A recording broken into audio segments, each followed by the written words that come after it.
Now you're watching New Eden TV.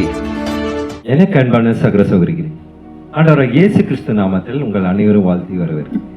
இன்றைக்கான தினவசனம், இருதயத்தை ஆராய்கிறவர் கர்த்தர். இருதயத்தை ஆராய்கிறவர் கர்த்தரே. இந்த தலைப்பை நமக்கு மிகப்பெரிய ஒரு அர்த்தத்தையும் ஒரு வாழ்வாதாரத்தையும் குறிக்கிறது. நீதிமொழிகள் 17ஆம் அதிகாரம் 3ஆம் வசனம் வாசிப்போம். வெள்ளியை குகையும் பொன்னை புடமும் சோதிக்கும், இருதயங்களை சோதிக்கிறவரோ கர்த்தர். ஆமென், அல்லேலூயா. இங்கு வெள்ளியை குகையும் பொன்னை புடமும் சோதிக்கும். இப்போது உதாரணத்துக்கு எடுத்துக்கொண்டால், நாம் இப்போ நகையெல்லாம் அணிகிறார்கள். நகை எப்படியாக இருக்கிறது? அந்த தங்கம் நிறைய டிசைன்ஸ், நிறைய டிசைன்ஸ், புது புது டிசைன்ஸா வந்து இருக்கு. அப்போ அந்த டிசைன் வருவதற்கு எப்படியாக அதை தயார் செய்திருப்பார்கள், அதை எப்படியாக அதை உருவாக்கி இருப்பார்கள். அதுபோல நம் இருதயத்தை ஆராய்ந்து அது ஒவ்வொரு மனிதர்களுக்கு எப்படிப்பட்ட ஒரு குணாதிசயம் இருக்கிறது, அவர்களுடைய உணர்வுகள் எப்படி இருக்கிறது என்று ஆராய்பவர் கர்த்தரே. இன்றைக்கு இந்த தினவசனம் மூலியமாக நம் இருதயத்தில் இருக்கும் ஆழமான எண்ணங்களுக்கு அவர் மதிப்பு தருகிறார். பாஸ்டர், நம் இருதயங்களை சோதிக்கிறவரோ கர்த்தர் அப்படின்னு இங்கே குறிப்பிடப்பட்டிருக்குது. இங்கே எதை வந்து ஆண்டவர் வந்து சோதித்து பார்க்கிறார் இருதயங்களில்? சிறப்பான கேள்வி. எதை சோதிக்கிறார் அப்படி என்றால், நம் ஆழமான மனது. எங்கெல்லாம் நம் சமுதாயத்திலும் சரி, ஒரு நம்மளுடைய நண்பர்களாக இருந்தாலும் சரி, உறவினர்களாக இருந்தாலும் சரி, இவர்கள் நம்மளுடைய இருதயத்துக்கு ஏற்றவாறு இருக்க மாட்டார்கள். ஆனால் ஆண்டவரோ நம்மளுடைய ஆழமான ஆசைகள் என்று ஒவ்வொரு மனிதனுக்கும் இருக்கு. அந்த ஆசைகள் வந்து நேர்மையான ஆசையாக தான் இருக்கும். ஆனால் அந்த நேர்மையான ஆசைக்கு பதில் வந்திருக்கிறார். அப்போது ஆண்டவர் நம்மளுடைய ஆழமான இருதயத்தை பார்க்கிறார். எப்படி? மனிதர்களோ முகத்தை பார்ப்பார்கள், ஆனால் கர்த்தரோ நம் ஆழமான இருதயத்தை பார்க்கிறார். இருதயத்தை பார்க்கிறார் என்றால், நாம் என்னென்ன நினைவுகளை வைத்திருக்கிறோமோ அதற்கெல்லாம் நாம் ஜெபிக்கும் முன்பதாகவே நமக்கு பதில் தருவார். நம் ஆழமான இருதயம் என்றால் நம்மளுடைய ஆசைகள் நிறைய இருக்கும், நம்மளுடைய உழைப்புகள் நிறைய இருக்கும். நிறைய உழைப்புகளுக்கு இந்த உலகத்திலே நமக்கு பதில் வந்திருக்காது. ஆனால் ஆண்டவர் அதை கொண்டு வருகிறார். அல்லேலூயா. நம்மளுடைய வாய்ப்புகள் காத்து கொண்டு இருக்கிறோம். ஆனால் நமக்கு ஏற்ற வாய்ப்புகள், ஒரு பட்டப்படிப்பு முடிக்கிறார்கள் என்றால் அதற்கு ஏற்ற வேலை வேண்டும். அப்போது அதை யார் கொண்டு வருவது? நம்ம ஆண்டவர் தான்.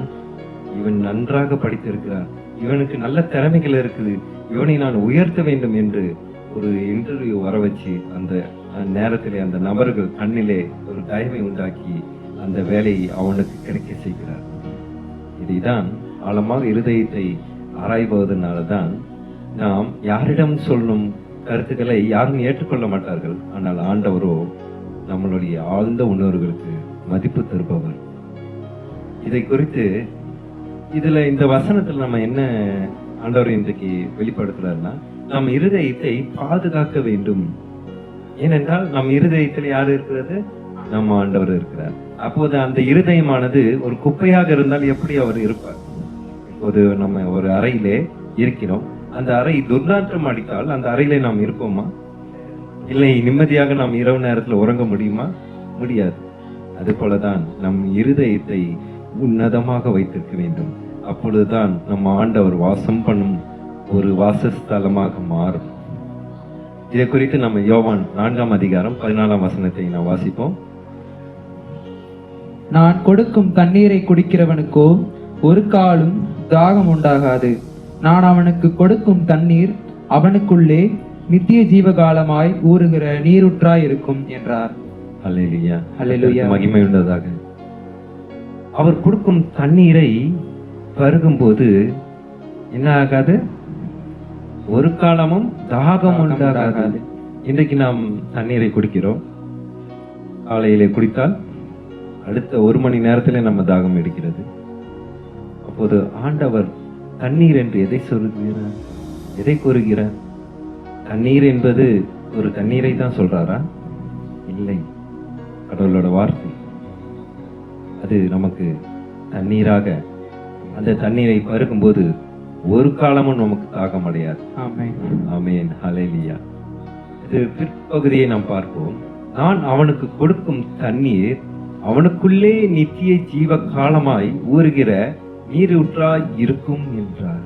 பாஸ்டர், நித்திய ஜீவகாலமாய் ஊறுகிற நீரூற்று அப்படின்னு இங்க குறிப்பிட்டிருக்காங்க.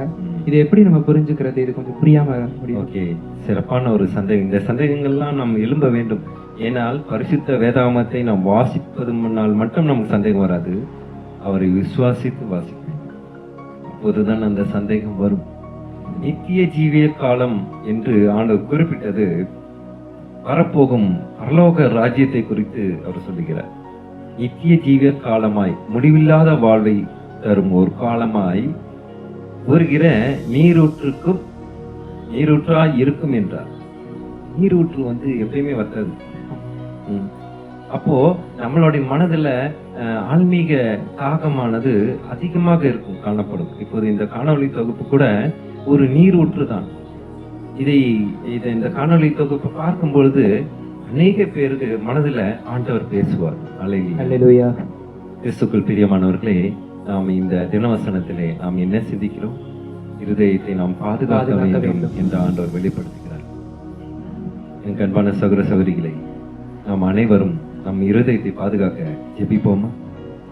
ஸ்தோத்திர கர்த்தாவே, துதிக்கிறோம் எங்கள் அன்பு நேசரே. அப்பா, இந்த வசனத்தின் மூலியமாக நீர் எங்களோடு அளவு கடந்து எங்களை ஆசீர்வதிக்கிறீர் ஆண்டவர். நன்றி அப்பா. ஸ்தோத்திர கர்த்தாவே, அப்பா, எங்களுடைய இருதயங்களை பாதுகாக்க தேவ கிருபை செய்யும் ஆண்டவரே. அப்பா, சாத்தானுடைய சதுராட்டங்கள் எங்கள் இருதயத்தில் நெருங்காதபடிக்கு நீர் காத்துக்கொள்ளும் ஆண்டவர். ஸ்தோத்திர கர்த்தாவே, அப்பா, எங்கள் அன்பு சகோதர சகோதரிகளுக்கான ஜெபிக்கின்ற கர்த்தாவே, அவர்கள் செய்யும் ஒவ்வொரு காரியத்திலும் நீர் இருந்து வெற்றி பெற செய்யும். ஸ்தோத்திர கர்த்தாவே, துதிக்கிறோம் இயேசு மூலமாய் ஜெபிக்கின்றோம் நல்ல பிதாவே. ஆமென்.